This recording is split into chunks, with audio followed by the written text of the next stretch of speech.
ಸಹೋದರ ಸಹೋದರಿಯರೇ, ಬಂಧು ಬಾಂಧವರೇ, ಇಂದು ನಾವೆಲ್ಲ ಸೇರಿ ದೇವರನ್ನು ಕೊಂಡಾಡಲಿಕ್ಕೆ ಸಿಕ್ಕಿದ ಭಾಗ್ಯ. ಅದಕ್ಕಾಗಿ ನಾನು ಋಣಿ.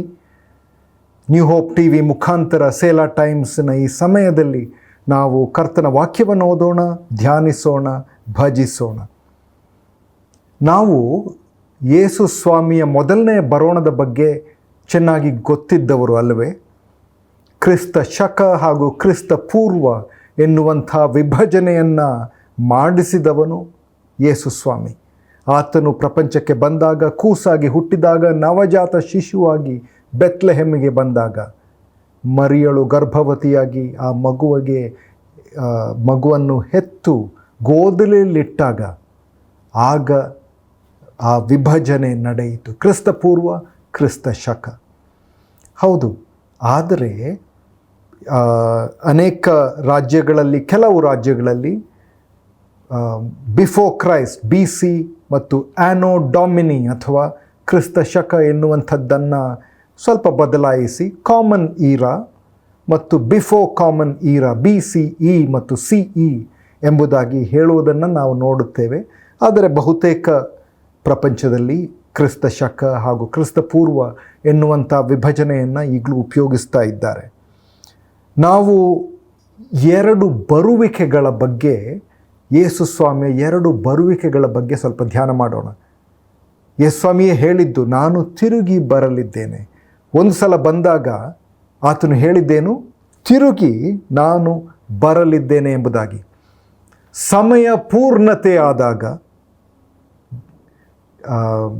ಇಲ್ಲಿ ದೇವರ ವಾಕ್ಯ ಹೇಳೋ ಪ್ರಕಾರ ಸಮಯ ಪೂರ್ಣತೆ ಆದಾಗ, when the fullness of time had come, Galatians chapter 4 ಅಥವಾ ಗಲಾತ್ಯದವರೆಗೆ ಬರೆದ ಪತ್ರಿಕೆ 4ನೇ ಅಧ್ಯಾಯ 4ನೇ ವಚನದಲ್ಲಿ ಹೇಳಿರೋ ಪ್ರಕಾರ ಸಮಯ ಪೂರ್ತಿಯಾದಾಗ ಆತನು ಬಂದನು. ಏನಾಗಿತ್ತು? ಹೇಗೆ ಸಮಯ ಪೂರ್ತಿಯಾಗಿತ್ತು?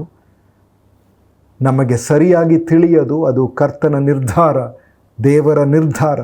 ಆದರೆ ಪ್ಯಾಕ್ಸ್ ರೊಮ್ಯಾನ ಅಂದರೆ ರೋಮ್ ಸಾಮ್ರಾಜ್ಯದ ದಬ್ಬಾಳಿಕೆಯಿಂದ ಹತೋಟಿ ಇತ್ತು, ಸ್ವಲ್ಪ ಶಾಂತಿ ಇತ್ತು, ರಾಜಕೀಯ ಶಾಂತಿ ಇತ್ತು, ಯುದ್ಧಗಳು ನಡೆದವು, ದಬ್ಬಾಳಿಕೆ ಇತ್ತು, ಆದರೂ ಸ್ವಲ್ಪ ಮಟ್ಟಿಗೆ ಆರ್ಡರ್ ಅಥವಾ ಹತೋಟಿ ಇದ್ದ ಸಮಯ. ರೋಮ್ ಸಾಮ್ರಾಜ್ಯದವರು ಸಾಧಾರಣ 50,000 ಮೈಲಿ ದೂರದಷ್ಟು ರಸ್ತೆಗಳನ್ನು ನಿರ್ಮಾಪಿಸಿದ್ರು. All roads lead to Rome ಎನ್ನುವಂಥ ಹೇಳಿಕೆ ನಾವು ಕೇಳಿರ್ಬೋದು. ಅಲ್ಲಿಂದ ಅನೇಕ ರಸ್ತೆಗಳನ್ನು ನಿರ್ಮಿಸಿದ್ರು. ಆದರೆ ಈಗ ನಾವು ನೋಡ್ತೇವೆ, 2 ವರ್ಷ 3 ವರ್ಷದ ನಂತರ ನಮ್ಮ ಈ ರಸ್ತೆಗಳು ಪುಡಿ ಆಗುವುದನ್ನು ನಾವು ನೋಡುತ್ತೇವೆ. ಅಂದು ನಿರ್ಮಿಸಿದ ರಸ್ತೆಗಳು ಈಗಲೂ ಕೆಲವು ಹಾಗೇ ಇದೆ. 2300 ವರ್ಷದ ಹಿಂದೆ ನಿರ್ಮಿಸಿದ ರಸ್ತೆಗಳು. ಎಷ್ಟು ಉತ್ತಮವಾದ ಎಂಜಿನಿಯರ್ಸ್ ಇದ್ದಿರ್ಬೋದು. ಹೌದು, ಅಂಥ ಎಲ್ಲವೂ ನಡೆದಿತ್ತು. ಗ್ರೀಕ್ ಸಾಮ್ರಾಜ್ಯದ ನಂತರ ರೋಮ್ ಸಾಮ್ರಾಜ್ಯ, ಅದರ ಹತೋಟಿ ಇತ್ತು. ಗ್ರೀಕ್ ಸಾಮ್ರಾಜ್ಯದಿಂದ ಏನಾಯಿತು? ಗ್ರೀಕ್ ಲ್ಯಾಂಗ್ವೇಜ್ ಅಥವಾ ಆ ಭಾಷೆ ಅಂತಾರಾಷ್ಟ್ರೀಯ ಭಾಷೆಯಾಗಿ ಜನರು ಅದನ್ನು ಸ್ವೀಕರಿಸಿದರು. ಆದ್ದರಿಂದ ದೇಶದಿಂದ ದೇಶಕ್ಕೆ ಅವರು ಹೋಗಿ ಮಾತನಾಡಲು, ವ್ಯಾಪಾರ ಮಾಡಲು ಹಾಗೂ ಭಾಷಣ ಮಾಡಲು, ಸುವಾರ್ತೆ ಸಾರಲು ಅವರಿಗೆ ಅವಕಾಶ ಇತ್ತು.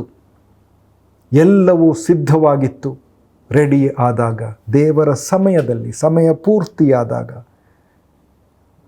ಪ್ರವಾದಿಗಳು ಹೇಳಿದ ಪ್ರಕಾರ ಅದು ನಡೆಯಿತು ಅಲ್ಲವೇ? ನೋಡಿ, ಬ್ರಿಟಿಷ್ ಸಾಮ್ರಾಜ್ಯ ಅದು ಅವರ ಉತ್ತಮ ಸ್ಥಾನದಲ್ಲಿದ್ದಾಗ 25% ಅಥವಾ 25%, 1/4 ಅಷ್ಟು ಜನರನ್ನು ಅವರು ಹತೋಟಿಯಲ್ಲಿ ಇಟ್ಟುಕೊಂಡಿದ್ದರು. ಪ್ರಪಂಚದ 25% ಜನರನ್ನು. ಮತ್ತು 1/4 ಭೂಮಿಯ ಮೇಲೆ ಅವರ ಹತೋಟಿ ಇತ್ತು. ಆದರೆ ರೋಮ್ ಸಾಮ್ರಾಜ್ಯ ಅಂದಿನ ಕಾಲದಲ್ಲಿ, ಅಂದು ತಿಳಿದಿರುವ ಪ್ರಪಂಚವೆಲ್ಲ ಅವರ ಹತೋಟಿಯಲ್ಲಿ, ದಬ್ಬಾಳಿಕೆಯಲ್ಲಿ.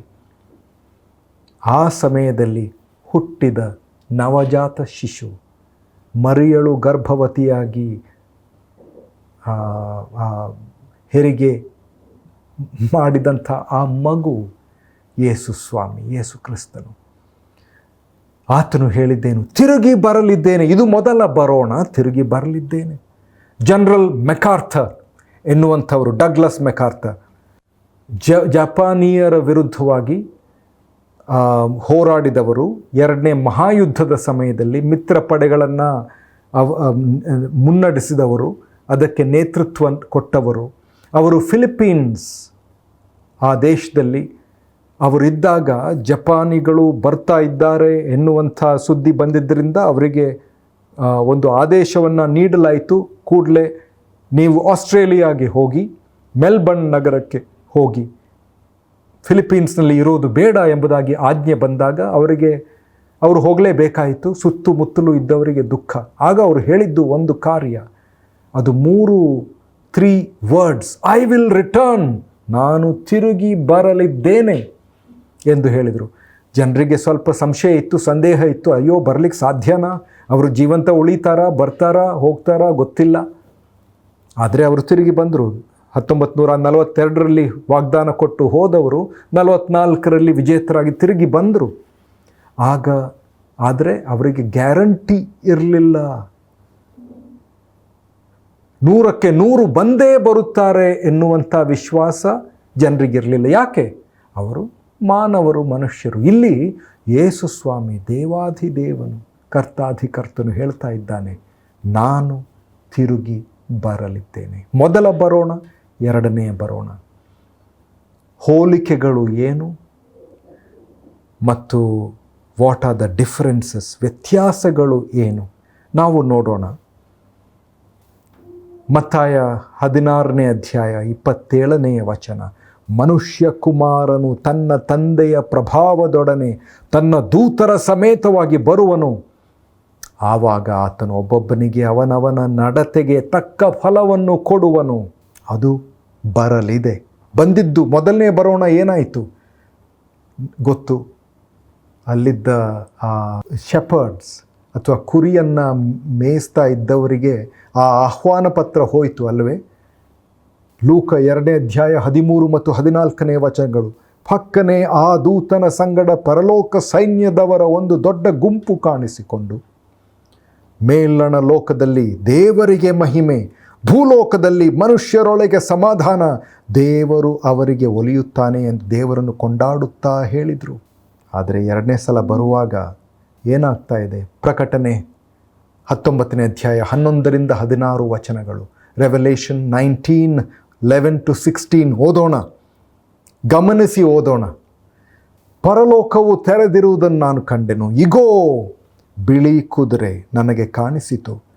ಆಮೇಲೆ ಕೂತಿದ್ದವನಿಗೆ ನಂಬಿಗಸ್ತನು, ಸತ್ಯವಂತನು ಎಂದು ಹೆಸರು. ಆತನು ನೀತಿಯಿಂದ ನ್ಯಾಯ ವಿಚಾರಿಸುತ್ತಾನೆ, ನೀತಿಯಿಂದ ಯುದ್ಧ ಮಾಡುತ್ತಾನೆ. ಆತನ ಕಣ್ಣುಗಳು ಬೆಂಕಿಯ ಉರಿಯಂತಿವೆ. ಆತನ ತಲೆಯ ಮೇಲೆ ಅನೇಕ ಮಕುಟಗಳುಂಟು. ಆತನಿಗೆ ಒಂದು ಹೆಸರು ಬರೆದುಕೊಟ್ಟಿದೆ, ಅದು ಆತನಿಗೆ ಹೊರತು ಮತ್ತಾರಿಗೂ ತಿಳಿಯದು. ಆತನು ರಕ್ತ ಪ್ರೋಕ್ಷಿತವಾದ ವಸ್ತ್ರವನ್ನು ಧರಿಸಿಕೊಂಡಿದ್ದನು. ಆತನಿಗೆ ದೇವರ ವಾಕ್ಯವೆಂಬ ಹೆಸರು. ಪರಲೋಕದಲ್ಲಿರುವ ಸೈನ್ಯದವರು ಶುಭ್ರವಾಗಿಯೂ ನಿರ್ಮಲರಾಗಿಯೂ ಇರುವ ನಯವಾದ ನಾರುಮಡಿಯನ್ನು ಧರಿಸಿಕೊಂಡು ಬಿಳಿ ಕುದುರೆಗಳ ಮೇಲೆ ಹತ್ತಿದವರಾಗಿ ಆತನ ಹಿಂದೆ ಬರುತ್ತಿದ್ದರು. ಜನಾಂಗಗಳನ್ನು ಹೊಡೆಯುವುದಕ್ಕಾಗಿ ಹದವಾದ ಕತ್ತಿಯು ಆತನ ಬಾಯಿಂದ ಬರುತ್ತದೆ. ಆತನು ಅವರನ್ನು ಕಬ್ಬಿಣದ ಕೋಲಿಂದ ಆಳುವನು. ಅವನು ಸರ್ವಶಕ್ತನಾದ ದೇವರ ಉಗ್ರ ಕೋಪವೆಂಬ ದ್ರಾಕ್ಷೆಯ ತೊಟ್ಟಿಯಲ್ಲಿರುವುದನ್ನು ತುಳಿಯುತ್ತಾನೆ.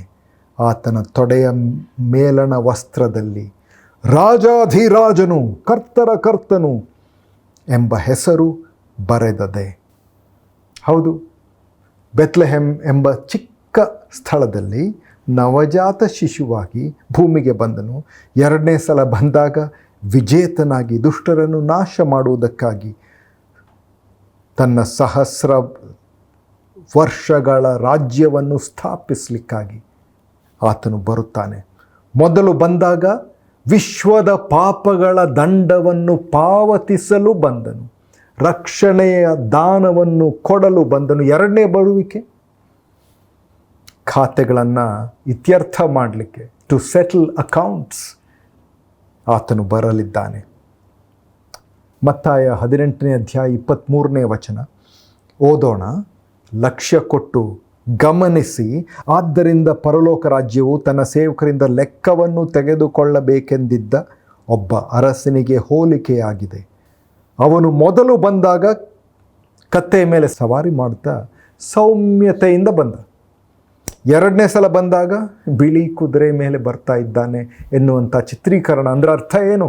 ವಿಜೇತನಾಗಿ ಆತನು ದುಷ್ಟರ ಸಂಹಾರಕ್ಕಾಗಿ ಬರ್ತಾ ಇದ್ದಾನೆ ಎನ್ನುವಂಥ ಚಿತ್ರೀಕರಣ. ವ್ಯತ್ಯಾಸ ಅಲ್ಲವೇ? ಮೊದಲು ಬಂದಾಗ ಮುಳ್ಳಿನ ಕಿರೀಟವನ್ನು ಸ್ವೀಕರಿಸಿದ, ಶಿಲುಬೆಗೆ ಜಡಿಯಲಾಯಿತು. ಆದರೆ ಎರಡನೇ ಸಲ ಬಂದಾಗ ಹೇಗೆ? ಬರುವಾಗ ಹೇಗೆ? ಪ್ರಕಟಣೆ 4ನೇ ಅಧ್ಯಾಯ 10 ಮತ್ತು ರೆವಲ್ಯೂಷನ್ 4, 10 and 11 24 ಮಂದಿ ಹಿರಿಯರು ಸಿಂಹಾಸನದ ಮೇಲೆ ಕೂತಿದ್ದವನ ಪಾದಕ್ಕೆ ಬಿದ್ದು ತಮ್ಮ ಕಿರೀಟಗಳನ್ನು ಸಿಂಹಾಸನದ ಮುಂದೆ ಹಾಕಿ, ಕರ್ತನೆ, ನಮ್ಮ ದೇವರೇ, ನೀನು ಪ್ರಭಾವ, ಮಾನ, ಮಹಿಮೆಗಳನ್ನು, ಮಾನ ಬಲಗಳನ್ನು ಹೊಂದುವುದಕ್ಕೆ ಯೋಗ್ಯನು ಎಂದು ಆರಾಧನೆ ಮಾಡ್ತಾ ಇದ್ದಾರೆ. ಸಮಸ್ತವನ್ನು ಸೃಷ್ಟಿಸಿದಾತನು ನೀನೇ, ಎಲ್ಲವೂ ನಿನ್ನ ಚಿತ್ತದಿಂದಲೇ ಇದ್ದವು, ನಿನ್ನ ಚಿತ್ತದಿಂದಲೇ ನಿರ್ಮಿತವಾದವು ಎಂದು ಹೇಳುತ್ತಾ ಯುಗ ಯುಗಾಂತರಗಳಲ್ಲಿಯೂ ಜೀವಿಸುವಾತನನ್ನು ಆರಾಧಿಸ್ತಾ ಇದ್ದಾರೆ. ಎಂಥ ವ್ಯತ್ಯಾಸ! ಮೊದಲು ಬಾರಿಗೆ ಬಂದಾಗ ಚಿಂದಿ ಬಟ್ಟೆಯನ್ನು ಸುತ್ತಿದ್ರು ನವಜಾತ ಶಿಶುವಿನ ಮೇಲೆ. ಅಂದರೆ ಮಧ್ಯಪ್ರಾಚ್ಯದಲ್ಲಿ ಬಿಗಿಯಾಗಿ ಚಿಂದಿ ಬಟ್ಟೆಗಳನ್ನು ಸುತ್ತಿ ಮಗುವನ್ನು ಶಾಂತವಾಗಿ ಇಡುವುದಕ್ಕಾಗಿ ಇಡುವಂಥ ಪದ್ಧತಿ. ಆತನು ನಂತರ ಸೇವಕರ ಉಡುಪನ್ನು ಧರಿಸಿದ, ಕಾಲುಗಳನ್ನು ತೊಳೆದ, ಮರಣ ಹೊಂದಿದಾಗ, ಶಿಲುಬೆಯ ಮೇಲೆ ಜಡಿದಾಗ ಆ ಶರೀರವನ್ನು ತೆಗೆದು ನಾರಿನ ಬಟ್ಟೆಯಲ್ಲಿ ಸುತ್ತಿದ್ರು. ಆದರೆ ಎರಡನೇ ಸಲ ಬರುವಾಗ ಪ್ರಭಾವದಿಂದ, ಅಲ್ಲವೇ, ಎಂಥ ಪ್ರಭಾವದಿಂದ ಪ್ರಕಾಶಿತನಾಗಿ ಬರಲಿದ್ದಾನೆ. ಮತ್ತಾಯ 17ನೇ ಅಧ್ಯಾಯದಲ್ಲಿ 2ನೇ ವಾಕ್ಯ, ಶಿಷ್ಯರು ನೋಡ್ತಾ ಇದ್ದಾರೆ, 3 ಜನ ಅವರು ನೋಡ್ತಾ ಇದ್ದಾರೆ ಆತನ ರೂಪಾಂತರ. ಅಲ್ಲಿ ಅವರ ಕಣ್ಣ ಮುಂದೆ ಆತನ ರೂಪ ಬೇರೆಯಾಯಿತು. ಆತನ ಮುಖವು ಸೂರ್ಯನ ಹಾಗೆ ಪ್ರಕಾಶಿಸಿತು, ವಸ್ತ್ರಗಳು ಬೆಳಕಿನಂತೆ ಬೆಳ್ಳಗಾದವು. ಎಂಥ ವ್ಯತ್ಯಾಸ! ಮೊದಲನೇ ಸಲ ಬಂದಾಗ ಬೆತ್ಲೆಹೆಮ್ನಲ್ಲಿ ಸ್ಥಳೀಯ ಘಟನೆ, ಎರಡನೇ ಸಲ ಬರುವಾಗ ಅದು ಜಾಗತಿಕ ಘಟನೆ. ಎಲ್ಲ ಕಣ್ಣುಗಳು ಅವನನ್ನು ನೋಡುವರು. ಪ್ರಕಟಣೆ 1ನೇ ಅಧ್ಯಾಯ 7ನೇ ವಚನದಲ್ಲಿ ಹೀಗೆ ಹೇಳುತ್ತದೆ, ಇಗೋ ಮೇಘಗಳೊಂದಿಗೆ ಬರುತ್ತಿದ್ದಾನೆ, ಎಲ್ಲರ ಕಣ್ಣುಗಳು ಅವನನ್ನು ಕಾಣುವವು, ಆತನನ್ನು ಇರಿದವರು ಸಹ ಕಾಣುವರು, ಭೂಮಿಯಲ್ಲಿರುವವರು ಎಲ್ಲ ಕುಲದವರು ಅವನನ್ನು ನೋಡಿ ಎದೆ ಬಡಿದುಕೊಳ್ಳುವರು. ಹೌದು, ಹಾಗೆಯೇ ಆಗುವುದು. ಆಮೇನ್. ಪ್ರತಿ ಕಣ್ಣುಗಳು ನೋಡುವವು. ಹೇಗೆ ಅದು ಸಾಧ್ಯ ನಮಗೆ ಗೊತ್ತಿಲ್ಲ, ದೇವರಿಗೆ ಗೊತ್ತು. ಮೀಕನ ಪ್ರವಾದನೆ 5ನೇ ಅಧ್ಯಾಯ 2ನೇ ವಚನದಲ್ಲಿ, ಎಫ್ರಾತದ ಬೆತ್ಲೆಹೆಮೆ, ನೀನು ಯಹೂದದ ಗ್ರಾಮಗಳಲ್ಲಿ ಎಷ್ಟು ಚಿಕ್ಕದಾದರೂ ಇಸ್ರಾಯೇಲನ್ನು ಆಳತಕ್ಕವನು ನಿನ್ನೊಳಗಿಂದ ಹೊರಡುವನು. ಆತನ ಹೊರಡೋಣದ ಮೂಲವು ಪುರಾತನವು, ಅನಾದಿಯೂ ಆದದ್ದು. ಹಿಂದಿರುಗಿದಾಗ ಎಲ್ಲಿ ಬರ್ತಾರೆ? ಆಲಿವ್ ಬೆಟ್ಟದಲ್ಲಿ. ಜಕರ್ಯನ ಪ್ರವಾದನೆ 14ನೇ ಅಧ್ಯಾಯದಲ್ಲಿ ಸ್ಪಷ್ಟವಾಗಿ ಬರೆದಿದೆ. ಆದರೆ ಪ್ರಪಂಚ ಪೂರ್ತಿ ಗೊತ್ತಾಗ್ತದೆ. ನಿಶ್ಚಿತವಾದ ದಿನಾಂಕ ನಮಗೆ ಗೊತ್ತಿಲ್ಲ, ಆದರೆ ನಮಗೆ ಸೂಚನೆಗಳು ಉಂಟು, ಅಲ್ಲವೇ? ಧರ್ಮೋಪದೇಶ ಕಾಂಡ 29ನೇ ಅಧ್ಯಾಯ 29ನೇ ವಚನದಲ್ಲಿ ಹೀಗೆ ಬರೆದಿದೆ, ರಹಸ್ಯವಾದವುಗಳು ನಮ್ಮ ಕರ್ತನಿಗೆ ಸೇರಿದ್ದವು, ಆದರೆ ಬಹಿರಂಗಪಡಿಸಿದ ವಿಷಯಗಳು ನಮಗೂ ನಮ್ಮ ಮಕ್ಕಳಿಗೂ ಸೇರಿದ್ದು, ಅಲ್ಲವೇ? ಅಂದಿನ ಕಾಲದಲ್ಲಿ ಬೆತ್ಲೆಹೆಮ್ ಆ ನಗರಕ್ಕೆ ಹೋದ, ಚಿಕ್ಕ ಹಳ್ಳಿ, ನಗರವಲ್ಲ. ಅಲ್ಲಿ ಹೋಗಿ ನಿಮಗೇನಾದರೂ ಜ್ಞಾಪಕ ಇದೆಯಾ ಯೇಸು ಸ್ವಾಮಿ ಹುಟ್ಟಿದ ಮೊದಲನೇ ಬರೋಣದ ಬಗ್ಗೆ, ಆ ಕಾಲದ ಬಗ್ಗೆ ಎಂದು ಹೇಳಿದರೆ ಅವರಿಗೆ ಏನು ಜ್ಞಾಪಕ ಆಗ್ತದೆ? ಹೆರೋದನು ಅಯ್ಯೋ 2 ವರ್ಷಗಳಿಗಿಂತ ಕಡಿಮೆ ಇದ್ದ ಎಲ್ಲ ಗಂಡು ಮಕ್ಕಳ ಕೊಲೆ ಮಾಡಿಬಿಟ್ಟನು, ಅದೇ ನಮ್ಮ ಜ್ಞಾಪಕ. ಅಂದರೆ ಈಗ ಸುನಾಮಿಯಲ್ಲಿ 2004ನೇ ಇಸವಿಯಲ್ಲಿ ಮಹಾ ಸುನಾಮಿ ಬಂದಿತ್ತಲ್ಲವೇ, ಆಗ ಕ್ರಿಸ್ಮಸ್ ನಂತರ 26ನೇ ತಾರೀಕು ಡಿಸೆಂಬರ್ನಲ್ಲಿ ನಡೆದ ಸಂಗತಿ. ಅದರ ಬಗ್ಗೆ, ಆ ಕ್ರಿಸ್ಮಸ್ ಬಗ್ಗೆ ಜ್ಞಾಪಕ ಇದೆಯಾ ಕೇಳಿದರೆ, ಹೌದು, ಸುನಾಮಿ ಬಂದಿತ್ತು, ಎಷ್ಟು ಜನ ತೀರ್ಕೊಂಡ್ರು, ನಮ್ಮವರು, ನಮಗೆ ಗೊತ್ತಿದ್ದವರು ಎಂದು ಹೇಳುವಂಥ ಆ ಸನ್ನಿವೇಶ. ಅದೇ ಪ್ರಕಾರ ಅಂದಿನ ಕಾಲದಲ್ಲಿ ಅವರು ಈ ಹೆರೋದನು ಕೊಲೆ ಮಾಡಿದ್ದನ್ನು ಜ್ಞಾಪಕ ಮಾಡಿಕೊಳ್ತಾರೆ. ಹೆರಡ್ ದ ಗ್ರೇಟ್ ಬಹಳ ಕ್ರೂರಿ, ಆದರೆ ದೇವರು ನೇಮಿಸಿದ್ದನ್ನು ಸೋಲಿಸಲು ಯಾರಿಂದಲೂ ಸಾಧ್ಯವಿಲ್ಲ.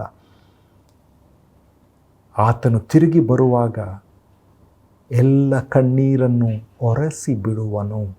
ಪ್ರಕಟಣೆ 21ನೇ ಅಧ್ಯಾಯ 4ನೇ ವಾಕ್ಯ. ಅವರ ಕಣ್ಣೀರನ್ನೆಲ್ಲ ಒರೆಸಿ ಬಿಡುವನು. ಇನ್ನು ಮರಣವಿರುವುದಿಲ್ಲ, ದುಃಖವಾಗಲಿ, ಗೋಳಾಟವಾಗಲಿ, ಕಷ್ಟವಾಗಲಿ ಇರುವುದಿಲ್ಲ. ಮೊದಲಿದ್ದದ್ದೆಲ್ಲ ಇಲ್ಲದೆ ಹೋಯಿತು. ಮೊದಲು ಬಂದಾಗ ಜಗತ್ತಿನಲ್ಲೇ ಅವನಿಗೆ ಜಾಗವಿರಲಿಲ್ಲ. ಎರಡನೇ ಸಲ ಬರುವಾಗ ಯಾರೂ ಜಾಗ ಕೊಡುವಂಥ ಅವಶ್ಯಕತೆ ಇಲ್ಲ. ದಾನಿಯೇಲನ ಪ್ರವಾದನೆ ಗ್ರಂಥ, ಡ್ಯಾನಿಯಲ್ ಚಾಪ್ಟರ್ 2 2ನೇ ಅಧ್ಯಾಯ 34 ಮತ್ತು 35ನೇ ವಚನಗಳನ್ನು ನೋಡ್ತೇವೆ. ನೀವು ನೋಡುತ್ತಿರುವಾಗ ಒಂದು ಬಂಡೆಯನ್ನು ಕತ್ತರಿಸಲಾಯಿತು, ಮಾನವನ ಕೈಗಳಿಂದ ಅಲ್ಲ, ಅದು ಕಬ್ಬಿಣ ಜೇಡಿ ಮಣ್ಣಿನಿಂದ ಪ್ರತಿಮೆಯ ಪಾದಗಳಿಗೆ ಹೊಡೆದು ಅವುಗಳನ್ನು ಒಡೆದು ಹಾಕಿತು, ಪುಡಿ ಪುಡಿ ಮಾಡಿತು. ಆ ಪ್ರತಿಮೆಗೆ ಬಡಿದ ಬಂಡೆ ದೊಡ್ಡ ಪರ್ವತವಾಯಿತು, ಇಡೀ ಭೂಮಿಯನ್ನೇ ತುಂಬಿತು. ಎಂಥ ಚಿತ್ರೀಕರಣ ಅಂತ ನೋಡಿ. ಅದು ಯಾರೂ ಜಾಗ ಕೊಡುವಂಥ ಅವಶ್ಯಕತೆ ಇಲ್ಲ. ಆತನೇ ಆಳುವವನು, ರಾಜಾಧಿರಾಜನು, ಕರ್ತಾಧಿಕರ್ತನು, ಸಮಯ ಪೂರ್ಣತೆಯಲ್ಲಿ ಬಂದವನು, ಸಮಯ ಪೂರ್ಣತೆಯಲ್ಲಿ ಬರಲಿರುವವನು. ಇದು ಯುಗಾಂತ್ಯದ ಸೂಚನೆ. ಏನು ಸ್ವಾಮಿ ಎಂದು ಶಿಷ್ಯರು ಕೇಳಿದಾಗ ಅವನು ಹೇಳಿದ್ದು, ನೋಡಿ, ಈ ವಿಷಯಗಳನ್ನೆಲ್ಲ ನೀವು ನೋಡ್ತಾ ಇದ್ದೀರಿ. ಇಲ್ಲಿ ಕಲ್ಲಿನ ಎಂಥ ಬೃಹತ್ ಕಟ್ಟಡ ಇದು ದೇವಾಲಯ. ಈಗ ವೇಲಿಂಗ್ ವಾಲ್ ಎನ್ನುವಂಥ ರಿಟೇನಿಂಗ್ ವಾಲ್ ಸುತ್ತಲೂ ಇರುವಂಥ ಪೌಳಿಗೋಡೆ ಮಾತ್ರ ಕಾಣಲ್ಪಡ್ತಾ ಇದೆ.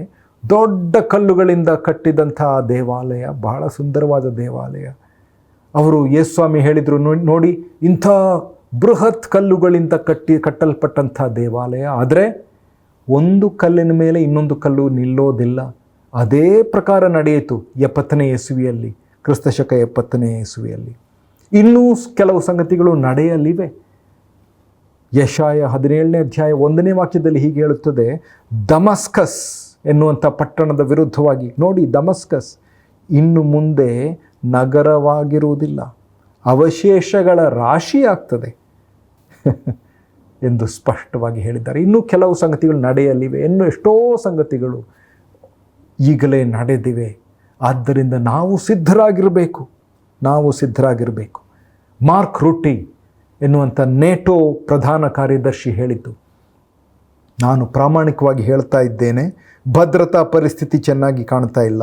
ನಿಸ್ಸಂದೇಹವಾಗಿ ನನ್ನ ಜೀವಿತ ಅವಧಿಯಲ್ಲಿ ಅತ್ಯಂತ ಕೆಟ್ಟದ್ದು, ನಿಮ್ಮಲ್ಲೂ ಸಹ ನಿಮ್ಮ ಜೀವಿತದ ಅವಧಿಯಲ್ಲೂ ಅತ್ಯಂತ ಕೆಟ್ಟದಾದ ಈ ಸಮಯ ಇರಬಹುದು ಎಂದು ನಾನು ಅನುಮಾನಿಸುತ್ತೇನೆ ಎಂದು ಹೇಳಿದರು. ಅಪ್ಪ, ಹೌದು, ಅನೇಕ ಸಂಗತಿಗಳು ನಮ್ಮ ಸುತ್ತಮುತ್ತಲೂ, ನಮ್ಮ ಅಂತಾರಾಷ್ಟ್ರೀಯ ರಾಷ್ಟ್ರೀಯ ಸನ್ನಿವೇಶಗಳಲ್ಲಿ ನಡೀತಾ ಇರುವಂಥ ಸಮಯ.